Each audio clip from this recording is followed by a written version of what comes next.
ভাবুন তো, যদি একদিন হঠাৎ করেই কিছু সাধারণ মানুষ অসাধারণ ক্ষমতার অধিকারী হয়ে যায়, তাহলে কি হবে? তাদের জীবন কি আরো সহজ হয়ে উঠবে, নাকি শুরু হবে নতুন এক বিপদের অধ্যায়? আজকের ভিডিওতে আমরা জানবো দ্য ওয়ান্ডারফুল ড্রামার সে অসাধারণ গল্প। তাই ভিডিওটি শেষ পর্যন্ত দেখুন। তাহলে চলুন দেরি না করে শুরু করি আজকের এক্সপ্লেনেশন। গল্পের শুরুতে আমরা জিয়া নামের এই মেয়েটিকে দেখতে পাই, যে তার দাদির রেস্টুরেন্টে মন খারাপ করে বসে পেঁয়াজ কাটছে। জিয়া তার জীবন নিয়ে অনেক বিরক্ত, যার সব থেকে বড় কারণ তার হাড়ের অসুখ। ডাক্তার তাকে পরিষ্কার বলে দিয়েছে যে তার হাতে আর বেশি সময় নেই। এই দুশ্চিন্তায় সে রাস্তা দিয়ে হেঁটে যাওয়ার সময় চার্চের কিছু লোক তাকে ঘিরে ধরে এবং বলে যে পৃথিবীর শেষ সময় কাছাকাছি, আমাদের সাথে যোগ দাও। এতে জিয়া রেগে চিৎকার করে বলে যে আমি নিজেই পৃথিবীর শেষ দেখতে বেঁচে থাকবো না, তাই তোমরা নিজেদের মুখ বন্ধ রাখো। তার রাগ দেখে তারা সবাই ভয় পেয়ে যায়। সেই রাতে শহরের এক ড্রেনের সাইডে এক লোক ঘুরে বেড়াচ্ছিল। সে সেখানকার পানি স্পর্শ করতেই তার সাথে খুব ভয়ানক এবং অদ্ভুত কিছু ঘটতে শুরু করে। পরের দিন মিউনিসিপ্যাল অফিসে কিম নামের এক বয়স্ক ব্যক্তি আসে, যে রিপোর্ট করে যে তার এক বন্ধু হঠাৎ নিখোঁজ হয়ে গেছে। কিন্তু সরকারি অফিস হওয়ায় কেউ তার কথা গুরুত্ব দিয়ে শোনে না। তখনই সেখানে এন্ট্রি হয় সোনের, যে পুরো এলাকায় পরিচিত সব ছোটখাটো বিষয়ে অভিযোগ করার জন্য। অফিসের লোক বিরক্ত হয়ে তাকে নতুন কর্মচারী লির কাছে পাঠিয়ে দেয়। আর এই লি হচ্ছে এই সিরিজের মেন হিরো। সোন অভিযোগ করে যে ড্রেনের সাইডে আবর্জনা ছড়িয়ে আছে। লি শান্তভাবে জবাব দেয় যে সেখানে ওয়ার্নিং বোর্ড লাগানো হয়েছে এবং ওটি প্রাইভেট প্রপার্টি, এর বেশি তারা কিছু করতে পারবে না। সোন রেগে সেখান থেকে চলে যায়। পরে লি যখন খাবার খেতে বসে, তখন কিম তার কাছে এসে বলে এই শহর থেকে মানুষ ঠিক একইভাবে নিখোঁজ হচ্ছে যেমনটা 20 বছর আগে হয়েছিল। লি তার কথায় কান দেয় না। এরপর কিম যখন তার বাড়ির কাছে বসেছিল, তখন চার্চের লোকেরা তাকে বিরক্ত করতে থাকে। এদিকে জিয়া তার দাদির কাছে টাকার জন্য জেদ করে, যাতে সে মরার আগে পৃথিবীটা ঘুরে দেখতে পারে। সে দাদিকে তার অসুস্থের কথা জানায় না। দাদি টাকা দিতে রাজি না হলে জিয়া নিজের ক্ষমতায় পালানোর সিদ্ধান্ত নেয়। সে তার পিগি ব্যাংক ভেঙে সব গোছগাছ করে বের হয়ে যাচ্ছিল, কিন্তু রেস্টুরেন্টে কাজ করা গিল তাকে ধরে ফেলে। জিয়া তার কাছেও টাকা চায়, কিন্তু সে নিজেই অভাবে দিন কাটাচ্ছিল। অন্যদিকে সোনের অবস্থাও খারাপ। তার স্ত্রী সংসার চালায় বলে সে সোনের উপর সবসময় খবরদারি করে। সোন তার মাকে ট্রিপে পাঠাতে চায়, কিন্তু স্ত্রী মানা করে দেয়। এরপর সোন যখন তার মেয়েকে স্কুলে নিয়ে যায়, তার জুতোর কারণে সবার সামনে সে পড়ে যায়। তার মেয়ে লজ্জায় তাকে চিনতে অস্বীকার করে। দুঃখী হয়ে সোন তার বন্ধু কাঙের কাছে যায় এবং দুজনে মিলে নিজেদের অভাবের কথা বলে আক্ষেপ করে। ঠিক তখনই জিয়া তার ট্রিপের জন্য জিনিসপত্র কিনতে মার্কেটে আসে। সেখানে লি তাকে খেয়াল করে। লি দেখে জিয়ার কাছে অনেক ভারী সুটকেস আছে। তার সন্দেহ হয় জিয়া হয়তো কিমকে খুন করেছে। সে জোর করে সুটকেস খোলায়, কিন্তু তাতে শুধু আবর্জনাই ছিল। এতে লি লজ্জিত হয়, কিন্তু তখনই একটি ভারী জিনিস জিয়ার ওপর পড়েই যাচ্ছিল। লি জিয়াকে টেনে সরিয়ে তার প্রাণ বাঁচায়। জিয়া এই সুযোগের সদ্ব্যবহার করে এবং লিকে দিয়ে তার সব ভারী মালামাল বহন করায় এবং কাপড় নষ্ট করার বিনিময়ে লন্ড্রির টাকাও আদায় করে নেয়। এখন জিয়ার টাকার খুব প্রয়োজন, তাই সে এক ভয়ঙ্কর বুদ্ধি খাটায়। সে সোন এবং কাঙের কাছে যায় এবং বলে তোমরা দুজন মিলে আমার নকল কিডন্যাপিং এর ভিডিও বানাও এবং আমার দাদির কাছে মুক্তিপণ চাও। যে টাকা পাওয়া যাবে তা আমরা আধা আধি করে ভাগ করে নেব। লোভী দুই বন্ধু রাজি হয়ে যায়। তারা কিডন্যাপিং এর নাটক শুরু করে। ভিডিও শেষ হওয়ার পর সোন এবং কাং যখন নিজেদের অভিনয়ের প্রশংসা করছিল, ঠিক তখনই জিয়ার হাড়ে প্রচন্ড ব্যথা শুরু হয়। দেখতে দেখতে কয়েক সেকেন্ডের মধ্যে জিয়ার হার্টবিট বন্ধ হয়ে যায় এবং সে সত্যিই মারা যায়। সোন আর কাঙের তো মাথায় আকাশ ভেঙে পড়ে। তারা তাকে তোলার চেষ্টা করে, কিন্তু জিয়া মারা গেছে। সোন ভয় পায় যে পুলিশ তাদের ওপর খুনের মামলা দেবে। বাঁচার জন্য সোন আইডিয়া দেয় যে জিয়ার বডি সেই ড্রেনের সাইডে ফেলে দিয়ে আসার জন্য। এরই মধ্যে লির রুমে খুব শব্দ হচ্ছিল এবং বাড়ির মালিক তাকে বকা দেয়। লির রুমে সব জিনিস অগোছালো ছিল, কারণ লি একটি গোপন ফাইল খুঁজছিল, যাতে 20 বছর আগের একটি অনাথ আশ্রমের বিস্ফোরণের খবর ছিল। সেই সময় ডাক্তার হা বাচ্চাদের উপর অদ্ভুত এক্সপেরিমেন্ট করছিল এবং কিমের সাক্ষ্যের ভিত্তিতে তার জেল হয়েছিল। অর্থাৎ লি আসলে কিমকেই খুঁজছিল। লি কিমের বাড়িতে যায়, কিন্তু তাকে পায় না। শুধু চার্চের সেই লিফলেটটি পায়। আসলে কিমকে কিডন্যাপ করে একটি গোপন ঘরে রাখা হয়েছে, যেখানে তার দেখা হয় সেই নিখোঁজ বন্ধুর সাথে, যে এখন একটি ভয়ানক দানবে পরিণত হয়েছে। এদিকে সোনার কান ভারাক্রান্ত মনে জিয়ার লাশ নিয়ে ড্রেনের সাইডে পৌঁছায়। হঠাৎ সেখানে লি হাজির হয়। তারা লাশটি লুকানোর চেষ্টা করে, কিন্তু সেটি পিছলে ড্রেনের গর্তের ভিতরে পড়ে যায়। লি লাশটি দেখে ফেলে এবং চিৎকার করে বলে যে তোমরা কিডন্যাপিং এর সাথে খুনও করেছো। সোনার কান কসম খেয়ে বলে তারা কিছুই করেনি, কিন্তু যখন তারা আবার নিচে তাকায় দেখে লাশটি গায়েব। পুলিশ সেখানে পৌঁছালে লি জিয়ার খুনের কথা বলে, কিন্তু পুলিশ অফিসাররা অবাক হয়ে লির পেছনে ইশারা করে বলে যে তুমি যে মেয়ের কথা বলছো সে তো এখানে দাঁড়িয়ে আছে। লি পেছনে ফিরে দেখে জিয়া একদম সুস্থ অবস্থায় দাঁড়িয়ে আছে। লির মনে হয় সে স্বপ্ন দেখছে। কান্ত ভয়ে ওখানে জ্ঞান হারিয়ে ফেলে। জিয়া নিজেও অবাক, কারণ সে জানে যে সে মারা গিয়েছিল, কিন্তু এখানে একটি অদ্ভুত ব্যাপার ঘটেছিল। দুপুরে যখন লি জিয়ার সুটকেস খুলেছিল, তখন লি কোনো স্পর্শ ছাড়াই শুধু হাতের ইশারায় বাতাসে ওরা জিনিসপত্রগুলো কন্ট্রোল করেছিল। অর্থাৎ লির কাছে টেলিকাইনেসিস ক্ষমতা আছে। এরপর জিয়ার দাদি তার কাছে আসে। দাদিকে দেখে সবাই ভয়ে লুকানোর চেষ্টা করে। জিয়া একটি আলমারিতে লুকায়, কিন্তু আলমারির দরজা বন্ধ করতেই সে হঠাৎ কয়েক বছরের পুরনো জোসিয়ান যুগের সময়ে পৌঁছে যায়। সেখানে মানুষকে শাস্তি দেওয়া হচ্ছিল। পরের মুহূর্তেই দাদি আলমারি খুললে জিয়া আবার বর্তমানে ফিরে আসে। জিয়া ভয়ানক ভয়ে পড়ে যায়।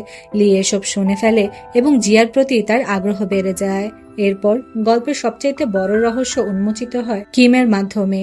একটি সিক্রেট ল্যাবে কিমকে জিজ্ঞাসাবাদ করা হচ্ছিল যে অমর বাচ্চাটি কোথায়। কিম জানায় 20 বছর আগে কিছু বাচ্চা বেঁচে গিয়েছিল, যার একজনের নাম ছিল 3972। ফ্ল্যাশব্যাকে দেখা যায় 3972 নাম্বারের বাচ্চাটি আসলে ছোটবেলার লি, যার ওপর ভয়ানক এক্সপেরিমেন্ট করা হয়েছিল এবং এর মাধ্যমে সে টেলিকাইনেসিসের পাওয়ার পায়।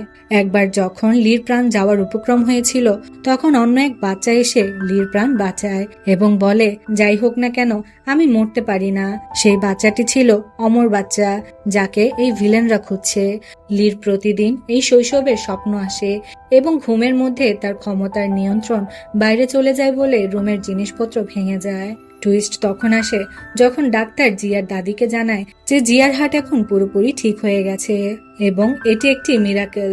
দাদি মিরাকেল শব্দটি শুনে পুরনো কথা ভেবে অস্থির হয়ে চই নামের কাউকে ফোন দেয়। অন্যদিকে সোন আর কাং মিলে ড্রিঙ্কস করছিল। রাগের মাথায় কাং একটি খালি ক্যান ছুঁড়ে মারলে সেটি দেয়াল ভেদ করে চলে যায়। কাং নিজেই এই সুপার স্ট্রেন দেখে কাঁপতে শুরু করে, আর সোন যখন বাড়ি ফিরে ফ্রিজ খোলে তার হাত লোহার চুম্বকের মতো আটকে যায়। সে শত চেষ্টা করেও হাত ছাড়াতে পারে না। পরের দিন দাদি জিয়াকে জানায় যে সে সুস্থ হয়ে গেছে এবং তাকে ঘোরার জন্য টিকেটও টাকা দেয়। জিয়া খুশি হয়, কিন্তু তখনই লি এসে সরাসরি জিজ্ঞেস করে যে তুমি মরার পর আবার বেঁচে উঠলে কিভাবে। জিয়া ভয় পেয়ে মিথ্যে বলে। তখনই তার মনে পড়ে কিডন্যাপের ক্যামেরাটা তো সেখানেই রয়ে গেছে। যদি কেউ ভিডিওটা দেখে ফেলে তবে সব রহস্য ফাঁস হয়ে যাবে। সে ক্যামেরার জন্য দৌড়ায়। লি গোপনে তার পিছু নেয়। সেখানে এক ভাঙাড়িওয়ালা ক্যামেরাটি পেয়েছিল। লি ভিডিও ফুটেজে জিয়ার মৃত্যু এবং বেঁচে ওঠা দুটোই দেখে ফেলে। সন্দেহ দূর করার জন্য লিয়া তার জাদু দিয়ে জিয়ার উপর পুরনো একটি কাঠামো ফেলে দেয়। জিয়া ধ্বংসস্তূপের মধ্যে আটকে যায় এবং বাঁচার চেষ্টা করে। ঠিক তখনই পলক ফেলতেই জিয়া নিজেকে মাঝ সমুদ্রে একটি জাহাজের ওপর আবিষ্কার করে। ওদিকে ডিটেকটিভ জিয়ার ফোন ট্র্যাক করে দাদিকে বলে সিগন্যাল অনুযায়ী জিয়া এখন ইন্টারন্যাশনাল ওয়াটারে আছে। কিন্তু টুইস্ট এখানে যে টিভিতে একটি ঐতিহাসিক নাটক চলছিল এবং জিয়া ভুলবশত সেই শুটিং সেটের ব্যাকগ্রাউন্ডে দেখা যায়। অর্থাৎ জিয়া আসলে জোসিয়ান যুগে যায়নি, বরং সে শুটিং সেটে টেলিপোর্ট হয়েছিল। কিন্তু জাহাজে তাকে পুলিশ ভেবে গুলি চালানো হয়। জিয়া ভয়ে আবার টেলিপোর্ট হয়ে আগে সেই ধ্বংসস্তূপে ফিরে আসে। লি সেখানে তাকে খুঁজছিল এবং জিয়া লির পেছনে হঠাৎ উপস্থিত হলে লি ভয়ে তাকে ধাক্কা দিয়ে দূরে ফেলে দেয়। এরপর লি তার পুরনো সংগঠনের কাছে যায় এবং কনফার্ম হয় যে জিয়াই সেই অমর বাচ্চা কিনা। লির মতো ক্ষমতাবান এক লোক সেখানে ছিল যে লিকে ঘৃণা করত। এদিকে জিয়া যখন কাঙের বাড়িতে জেগে ওঠে, সে তার কাপড়ে গুলির চিহ্ন দেখে বুঝতে পারে ওটা স্বপ্ন ছিল না। সে কাংকে বলে তার কাছে জাদু আছে। কাং দেয়ালের গর্ত দেখিয়ে বলে তার কাছেও আছে। তারা সোনের বাড়িতে যায় এবং সোনের ম্যাগনেটিক পাওয়ার সম্পর্কে জানতে পারে। সোন জানায় মিউনিসিপাল অফিসে সেই কর্মচারী লিও জাদুকরী ক্ষমতার অধিকারী এবং সে জিয়াকে মারার চেষ্টা করেছিল। রাগে জিয়া অফিসে গিয়ে লির মুখোমুখি হয়। লি তো তাকে না চেনার ভান করে। জিয়া ছায়ার মতো তার সাথে লেগে থাকে। বিরক্ত হয়ে লি কাজের বাহানায় বের হয়, কিন্তু এই তিনজন তার পিছু ছাড়ে না। এর মধ্যে দাদি জানতে পারে চুই আত্মহত্যা করেছে, কিন্তু মরার আগে সে মেসেজ দিয়ে গেছে যে 20 বছর আগে ডাক্তার হা নির্দোষ ছিলেন। দাদি বুঝতে পারে চইকে হুমকি দিয়ে এটা লেখা হয়েছে। আসলে ডাক্তার হা জেল থেকে ছাড়া পেয়ে সেই অমর বাচ্চাকে খোঁজার চেষ্টা করছে। ডক্টর হার সংগঠনের হেডকোয়ার্টার হলো সেই অদ্ভুত চার্জ। 2 ডিটেকটিভ চার্জে তদন্ত করতে গেলে এক মহিলা তাদের ইলিউশনের জালে আটকে দেয়। চার্জের আড়ালে মূলত ভয়ানক কাজ চলে। জিয়া, কাং এবং সোন লির সামনে ক্ষমতার কথা বলে। লির মনোযোগ ঘুরিয়ে জিয়া লির ব্যাগ চুরি করে এবং তারা লিকে জোর করে গাড়িতে তুলে নেয়। লি কিছু জানে না বলে চিৎকার করে। রাগে তারা লিকে গাড়ি থেকে ফেলে দেওয়ার উপক্রম করে। লি গাড়ির দরজা খুলতেই রাস্তায় একটি পুলিশের কার উল্টে যায়। 4 জন মিলে পুলিশ অফিসারকে বাঁচাতে যায়। জিয়া আর কাং যখন দ্বিতীয় অফিসারকে বের করতে যায়, দেখে তার বডি অদ্ভুতভাবে মোচড়ানো। জিয়া সোনকে পানি আনতে বলে, কারণ গাড়িতে আগুন ধরে গিয়েছিল। সে লির উপর চিৎকার করে বলে, যদি মানুষ হও তবে ক্ষমতা ব্যবহার করো। লি রাজি হয় এবং টেলিকাইনেসিস দিয়ে গাড়িটি সরায়। তখনই সোন কাঁপতে কাঁপতে এসে বলে সে পানিতে অদ্ভুত কিছু দেখেছে। সোন আগুন নেভাতে গেলে তার ক্ষমতার কারণে জ্বলন্ত গাড়ির সাথে আটকে যায়। কাং তাকে বাঁচাতে গিয়ে সোনের সাথে আটকে যায়। লি তার ক্ষমতা দিয়ে কাংকে সোন থেকে আলাদা করে এবং সোন তখন নিজেকে টেনে বের করে নেয়। লি সেই বিস্ফোরণ হতে যাওয়া গাড়িটি বাতাসে উড়িয়ে দূরে ফেলে দেয়। জিয়া উত্তেজিত হয়ে সুপারহিরো টিম বানানোর কথা বলে, কিন্তু লি সরাসরি মানা করে দেয়। পরে লি সরকারি রেকর্ড চেক করে জানতে পারে ওই 3 জনের ক্ষমতার উৎস হলো ডেনের সাইডের জাদুকরি পানি, যা সরাসরি সেই চার্জ থেকে এসেছে। জিয়া ও তার বন্ধুরা হাসপাতালে সে পুলিশ অফিসারদের সাথে দেখা করতে গিয়ে জানতে পারে তারা গায়েব। তারা ভয় পায় যে সুপার হিউম্যান শিকার করার কোনো গ্যাং সক্রিয় হয়ে আছে। আসলে সংগঠনটি তাদের কিডন্যাপ করেছে। বাল লির কাছে এসে বলে চুপচাপ ফাদারের সাথে দেখা করতে চলো। লি অবাক হয় যে ডাক্তার হার অত্যাচারের পরও বাল তাকে বাবা বলে ডাকে। বাল বলে সে ডিফেক্টিভ পিস বা দুর্বলকে শেষ করে দেয়। লি বুঝতে পারে জিয়াও তার বন্ধুরা বিপদে আছে। জিয়া লির কাছে এসে তার ক্ষমতা কন্ট্রোল করা শিখতে চায়। লি ইগনোর করলে জিয়া তাকে বিরক্ত করতে থাকে। অফিসারের সামনে ধরা পড়ার ভয়ে জিয়া হঠাৎ টেলিপোর্ট হয়ে যায় এবং ফিরেও আসে। লি তার ক্ষমতা দেখে জিয়াকে ছাদের সাথে আটকে দেয়। জিয়া ভয় না পেয়ে বরং খুশি হয়। লি ভাবে মেয়েটি পাগল। জিয়া ভয় পায় তার ক্ষমতা চলে গেলে সে আবার মারা যাবে কিনা। লি অভয় দেয়। জিয়া খুশিতে নাচতে নাচতে বের হয়। লির মনে জিয়ার জন্য ভালোবাসা জন্মায়, কিন্তু বাল জিয়াকে মারার সুযোগ খুঁজছিল। লি মাঝপথে এসে বালকে তাড়িয়ে দেয়। জিয়া ভাবে লি তাকে চাকরি দিয়েছে। সে দাদিকে ফোন করে খুশি হয়, কিন্তু তখনই ডাক্তার হা তার সুপার হিউম্যানদের নিয়ে রেস্টুরেন্টে আসে।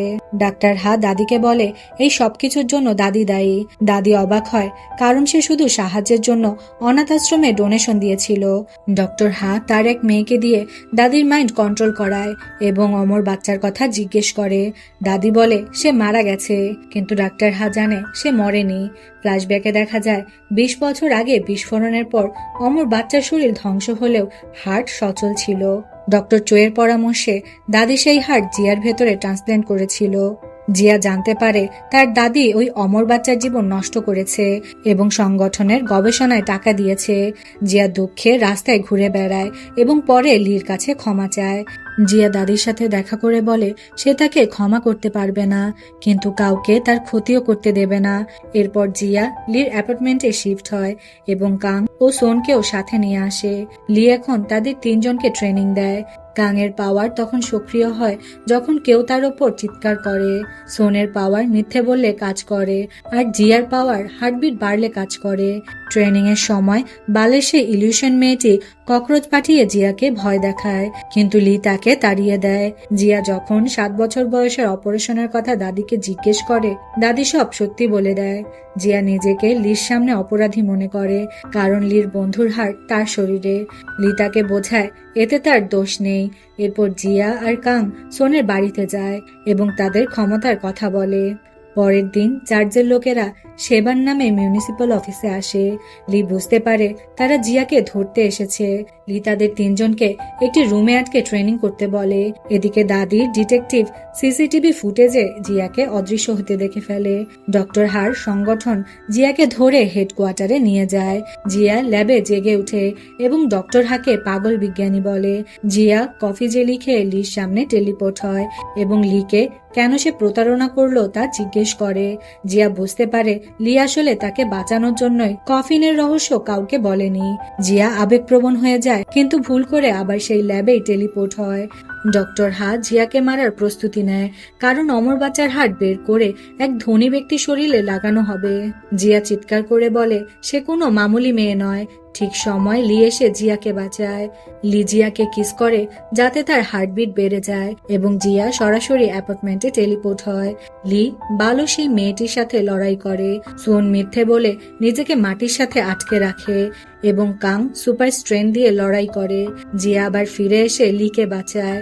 বাল বুঝতে পারে কাং এবং বাকি সবাই সুপার হিউম্যান। তারা ল্যাবে এক ভয়ানক অ্যাসিড দেখতে পায়, যা উৎসবে ছড়িয়ে দেওয়ার পরিকল্পনা ছিল ভিলেনদের। এতে শহরের অর্ধেক লোক মারা যেত এবং বাকিরা সুপার হিউম্যান হতো। উৎসবে একটি বড় অ্যাসিড বেলুন ফাটানোর পরিকল্পনা ছিল। জিয়া, কাং আর সোন মিলে সেই ট্রাক খোঁজে।